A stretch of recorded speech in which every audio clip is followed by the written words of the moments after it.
नमस्ते यार दोस्तों, हम हैं वासुदेव कुटीर में और सुबह लगभग हम 6 बजे उठे, 5:30 बजे उठे। फिर उसके बाद स्नान ध्यान सब करके तैयार हो गए और आज है हनुमान जयंती। हमारा नसीब है जो इतने पवित्र जगह पे हम रुके, जहाँ पे श्री टेम्बे स्वामी मतलब वासुदेव जी यहाँ पे तपस्या चातुर्मास किया था और उन्होंने ये आश्रम और मंदिर स्थापित किया था।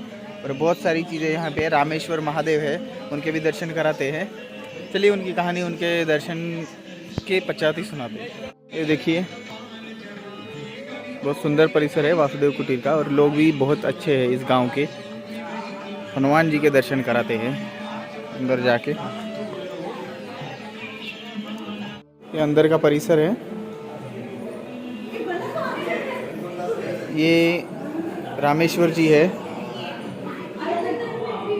रामेश्वर जी के बारे में यहाँ से जाके बताता हूँ पूरी कहानी कि यहाँ कैसे आए। और हनुमान जी के दर्शन तो हो ही गए होंगे आरती के टाइम। ये देखिए, चलिए नर्मदे हर आगे की तरफ बढ़ते हैं। उत्तर वाहिनी नर्मदा परिक्रमा में बने रही है। दोस्तों अभी दर्शन करने वाले जो ये आश्रम जिन्होंने बनाया और जिन्होंने इसकी नींव रखी और यहाँ पे चातुर्मास किया था मैया के किनारे, जब वो परिक्रमा में थे, श्री वासुदेवानंद सरस्वती, जिनका टेम्बे स्वामी के नाम से भी जाना जाता है जिनको, और दत्त संप्रदाय के गुरु है, बहुत नामचीन गुरु। और गुजरात में दत्त संप्रदाय को बढ़ाने का बहुत बड़ा श्रेय इनको जाता है। चलिए दिखा दें आपको। दोस्तों आप दर्शन कर रहे हैं वासुदेवानंद जी सरस्वती, दत्त जी भी है साथ में।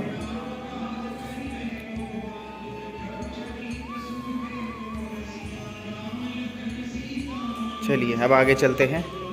नर्मदे हर हर हर महादेव। ये तिलकवाड़ा का पुलिस स्टेशन है। उसके बाद से नर्मदे हर हम चल पड़े आगे की तरफ, मणि नागेश्वर की तरफ। तिलकवाड़ा अच्छा खासा बड़ा गांव है। हम थोड़ा सा गांव से बाहर निकलते हैं फिर रामेश्वर जी की कहानी आपको बताता हूँ। ये हुआ क्या था एक्चुअल में यहाँ पे और क्यों है रामेश्वर जी वहाँ पे।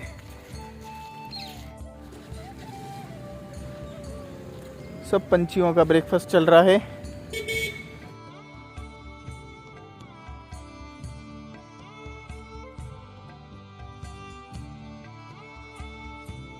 तो तिलकवाड़ा में जाते हुए चंद्रेश्वर महादेव जी के बाद तिलकेश्वर मंदिर है। तिलकवाड़ा जिनके ऊपर नाम पड़ा वही महादेव है और तिलक राजा ने यहाँ पे स्थापना की थी इनकी, इस वजह से इनको तिलकेश्वर महादेव बोला जाता है। चलिए उनके भी दर्शन करते हैं। राइट की तरफ है, अंदर की तरफ। बोर्ड देख के आ जाइए, नहीं तो आप निकल ही जाएंगे।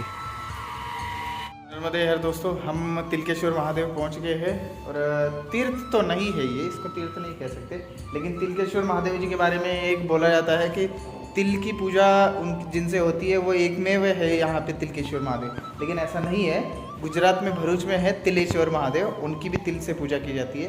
और वो महर्षियों उस टाइम के हैं जिन्होंने तपस्या की थी। और नाम शायद मैं भूल रहा हूँ, लेकिन उनकी है वो तीर्थ स्थान है। ये सिर्फ महादेव जी है जो एक राजा ने, तिलक राजा ने यहाँ पे स्थापित किया था। तब से लेके आज तक तिल से उनकी पूजा की जाती है, ऐसी मान्यता है। ये देखिए, ये है सुंदर सा मंदिर और तिलकेश्वर महादेव भी बहुत सुंदर है। मंदिर बहुत पुराना है। जो ओरिजिनल मंदिर जो पीछे का है अंदर वाला बहुत पुराना है, बाकी तो बाहर से टाइल्स लगा दिया है। आप आ सकते हैं, ज़रूर दर्शन कर सकते हैं। दोस्तों क्या होता है, मंदिर या फिर जितनी चीज़ पुरानी हो जाए ना, उतनी बार उनकी पूजा की गई है और उतनी बार उनको दिया जलाया गया है। इसका मतलब वो सिद्ध हो चुका है, बहुत दिनों से सिद्ध है। इसीलिए हमें पुराने मंदिरों में या फिर पुराने जगहों पे दर्शन करने चाहिए। पीछे एक धुनी थी कोई किसी बाबा जी की। सुंदर परिसर।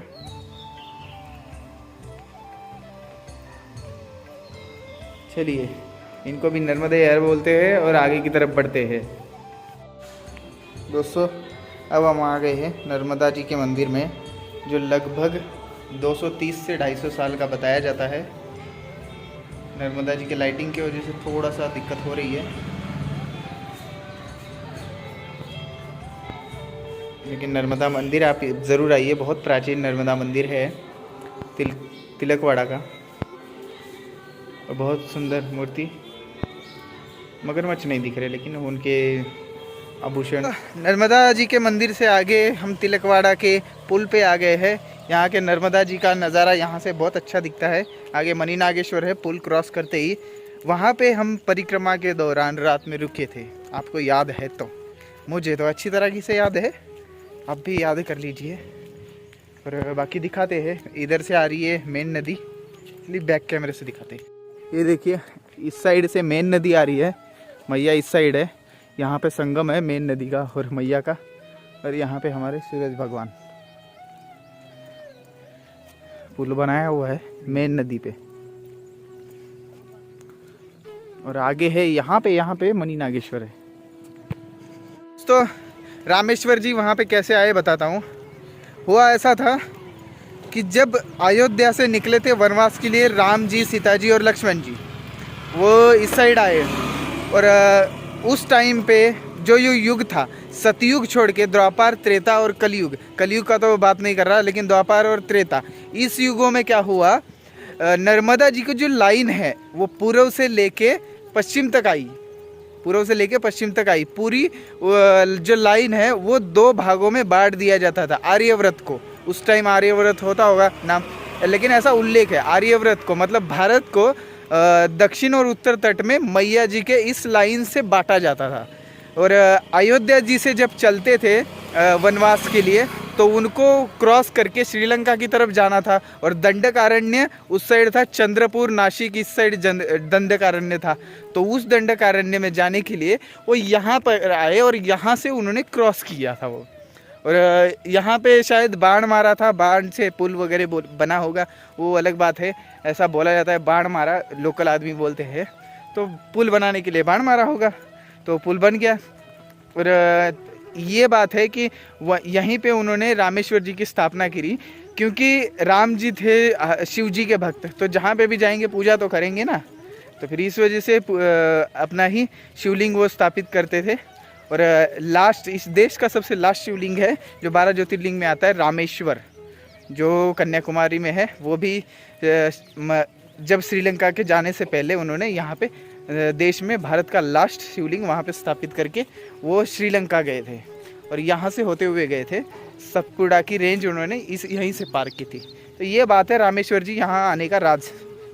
और ये होल्डिंग्स में भी लिखा हुआ है, लेकिन बहुत कम जानकारी है, मैंने सविस्तर दे दी है।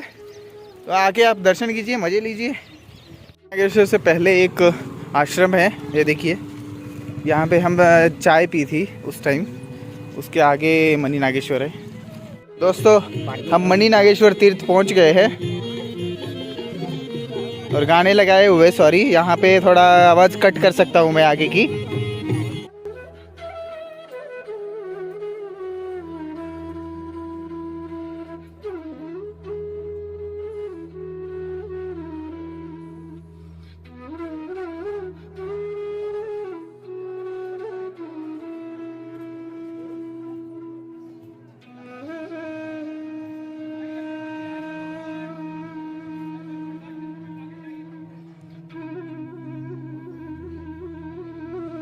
दोस्तों, ये मणि नागेश्वर का मंदिर है और बहुत कुछ बना दिया गया है। पहले एक ही मंदिर था, ये है पुराना मंदिर, प्राचीन। और यहाँ पे कृष्ण जी है, गणपति जी है, और अच्छा परिसर बना दिया गया है।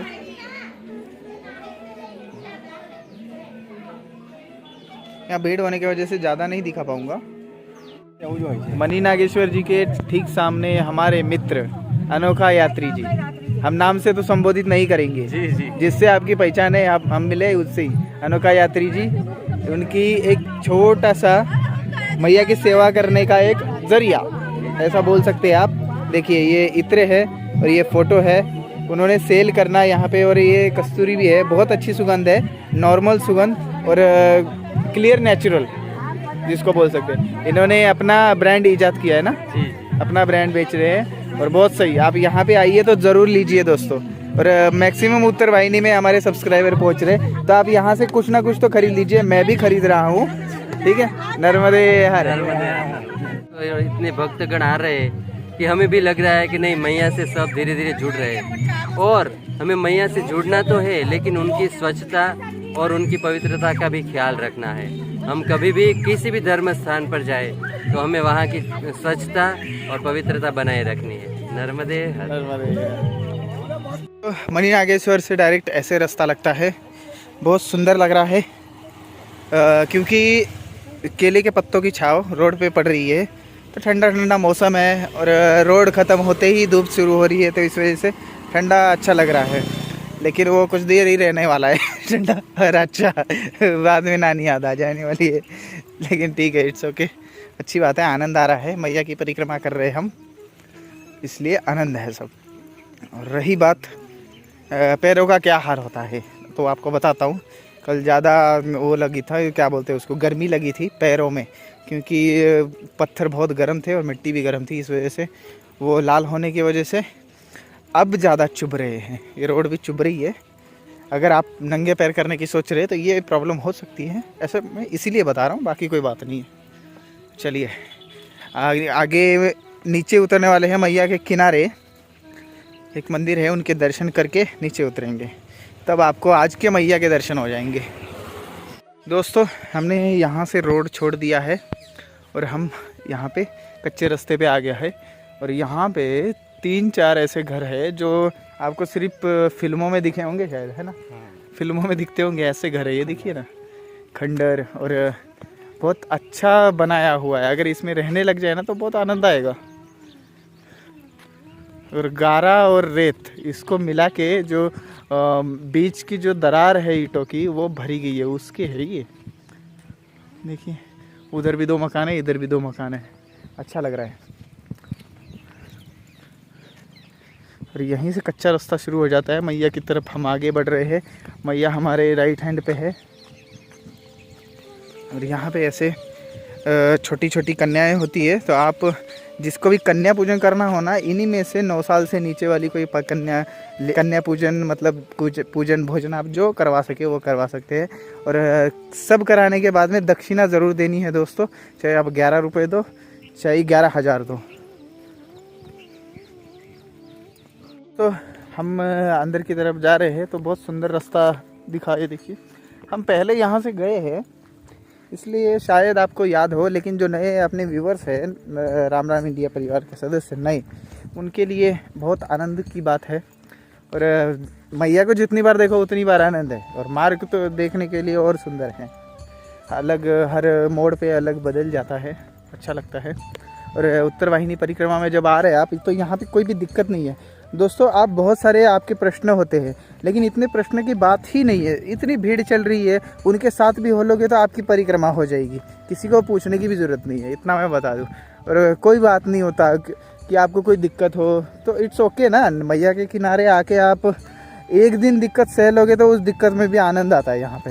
ये तो मैं फील करता हूँ पहले से ही, कि कोई भी दिक्कत हो, खाना ना मिले, रहने को जगह ना मिले, लेकिन एक सुकून है मन में। आप देखिए यहाँ पे आके जो ज़िंदगी में आपके प्रॉब्लम्स है उससे बहुत दूर आ चुके होंगे, ये अंदर से फील होता है और एक शांति महसूस करोगे। और यही बात है मैया की, अट्रैक्टिव है मैया।